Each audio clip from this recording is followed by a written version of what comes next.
Hey Angels, I'm Shelby, and welcome back to Crazy Angel Films. Today, we'll be talking about something very near and dear to my heart, my top 3 favorite creature features. Now, creature features are something very easy for me to get into because believe it or not, I'm not too much of a horror buff. I've seen most of your A-listers, some of the B-listers, but if it's a little more obscure, I probably haven't seen it. I love horror as a genre. Obviously, that's why I'm here, and I'd love to get more into it, which we'll see more on this channel. But creature features are a little more of a mundane way or something familiar for me to get into kind of what makes horror its own genre. Now, a creature feature is usually a horror or science fiction film where a monster or a creature is the central focus, main antagonist, and a group of characters will have to escape it or stop it. Now, this is interesting to me because not only do we get into the foundations of certain horror elements in these features, but we also get into creature design, which is something very near and dear to me. I love special effects. I love animation. I love designing the unknown, something that's out of this world. So I'm very interested in creature features because their foundational elements are exactly that. Design, the weird, the wild, and usually a bit of action in there too. So how do creature features relate to horror? Well, it's in these foundational elements of the genre. Creatures in these movies by design are terrifying, antagonistic elements where they're supposed to invoke not just a sense of danger, but also a sense of fear in the audience. And that's where the elements blend. You can't have a scary monster without going into, well, the scariness of it. That's what makes it horror. And so, without further ado, I'd love to get into my top 3 favorite creature features. Number 3 is Godzilla -1. Now, this one, I actually had a tough decision on this. I wanted to go with Gojira, the 1954 original, but I ended up going with Godzilla -1 simply because I found the themes and emotions of this film to be richer than the original. So what do I love about Godzilla -1? I love that Godzilla represents something. In this series, Godzilla, I mean, it's usually set up like a WWE match.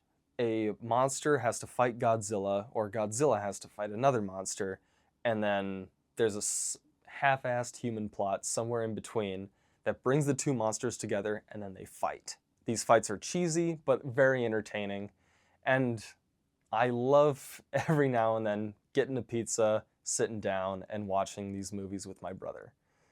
But this one, along with the original, have something to say. The original was a commentary on the atomic bomb. Godzilla was the threat of nuclear war and fear over that was lingering over Japan at this time. Now in Godzilla -1, it's once again a period piece, but this time Godzilla represents something different: survivor's guilt. Our main character, Koichi Shikishima, is a deserting kamikaze pilot. And after landing at Odo Island and being called out on being a deserter, this island is attacked by a monster, who we later learn is Godzilla. And in a moment of fear, he's not able to fire guns at Godzilla, which eventually caused the death of everyone except one other person on this island. This whole experience follows Shikishima into the present day of the rest of the film. Godzilla returns, this time stronger, bigger, and represents his own feelings that he's bottled up, that have just weighed him down as he is wrestling with this guilt of, should I have died in the war? Should I have given my life? Do I deserve to be dead? It ruins his life, this monster, just as his feelings do. Godzilla is a representation of Koichi's emotions. And I love that. It's so rich. It's a wonderful, wonderful movie. And Godzilla, by design, is such a terrifying monster. I think this is the best he's ever been. He is big, he is loud, and he is just a force to be reckoned with. He's destroying things just because he can. He doesn't have a motivation. He just is. And that's Godzilla. It is incredible to see him destroy Ginza.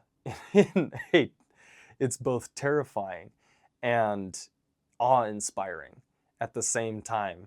And I can't give the VFX workers on this movie enough credit.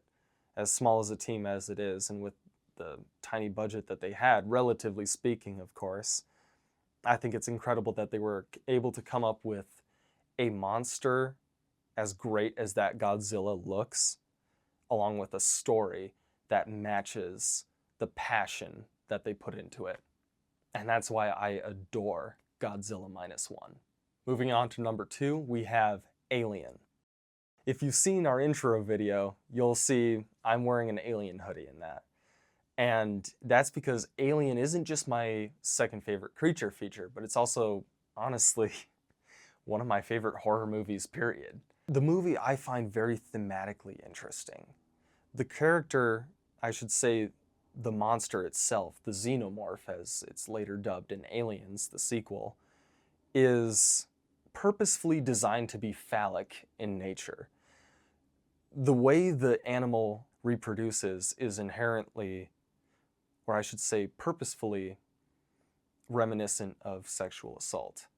And it's gruesome to watch the process as you're being forced to see Kane in a close-up, played by the wonderful and late John Hurt, forcibly impregnated by a alien that looks like human hands gripping his head. The method of birth it's iconic for a reason. The chestburster scene is horrifying and represents the worst possible case of birth, where the mother dies, and where Ridley Scott flips the theme of sexual assault on its head is that a man experiences this. A man is the mother. And it just makes it's a gut reaction that you can't help but just, even just thinking about it, it's just, The alien is, Ash describes it as the perfect organism. And in this movie, even reinforced by Alien Romulus, it doesn't die.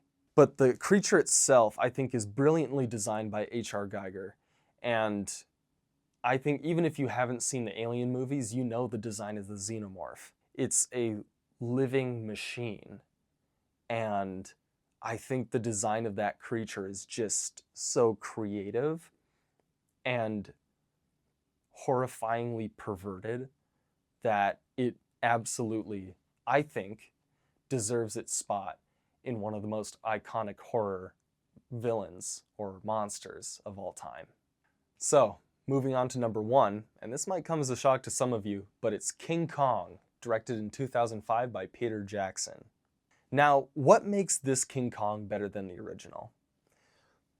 I think, as much as I respect O'Brien's effects in the original King Kong, as I do have a huge soft spot for stop motion, in fact, to the point where I considered a top 5 and I would have some Ray Harryhausen movies on there, but perhaps that's another video for another day.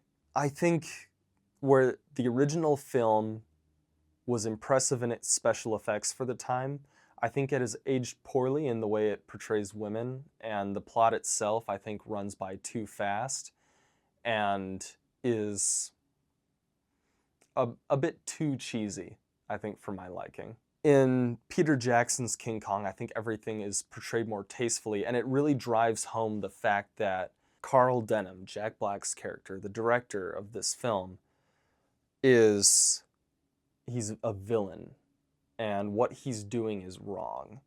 Sure, there's bits of that at the end of the original, but I think it's driven home even more so as the characters react to Denham's growing madness on Skull Island. The fact that people die and he's still rolling the camera. He's just an absolute slime of a human being.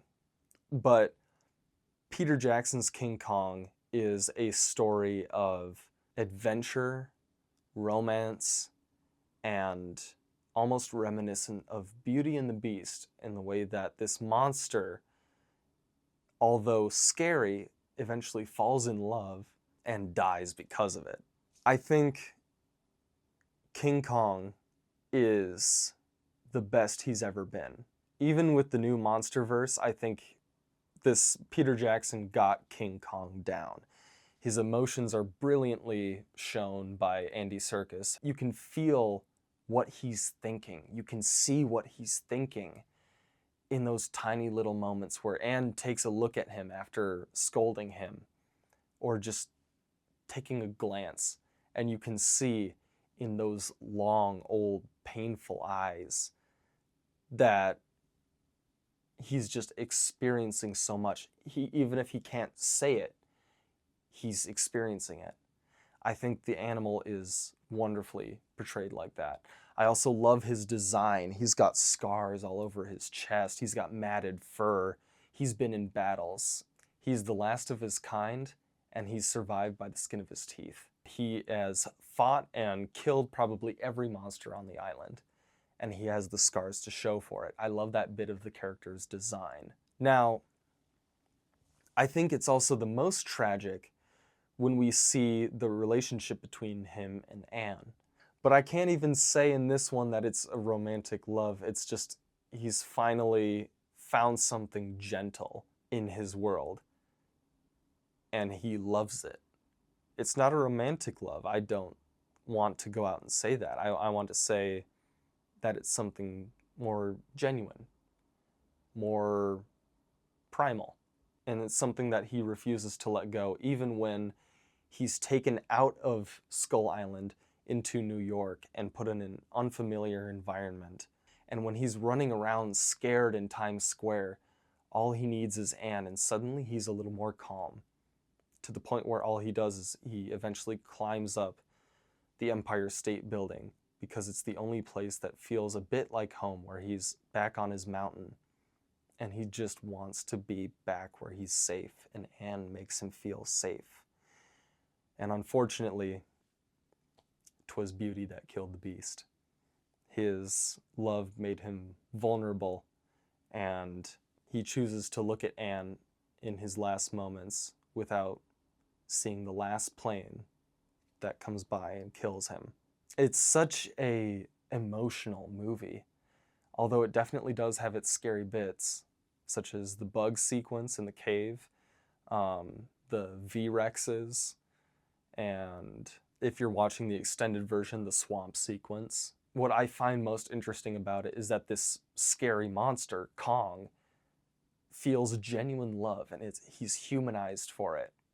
I can't admire Peter Jackson enough as a filmmaker. I think 2005's King Kong is a masterclass in adventure storytelling, and I love everything about the design of it. It's a wonderful movie, and if you haven't seen it, I heavily recommend it. So, there you have it. Those are my top 3 favorite creature features. I wish I could list off more, and perhaps someday I can. But what I'd like to know is, what are your top 3 favorite creature features, and what makes you love them? Comment them down below, and I'd love to read and respond to them. But until the next time, angels, stay tuned and stay spooky.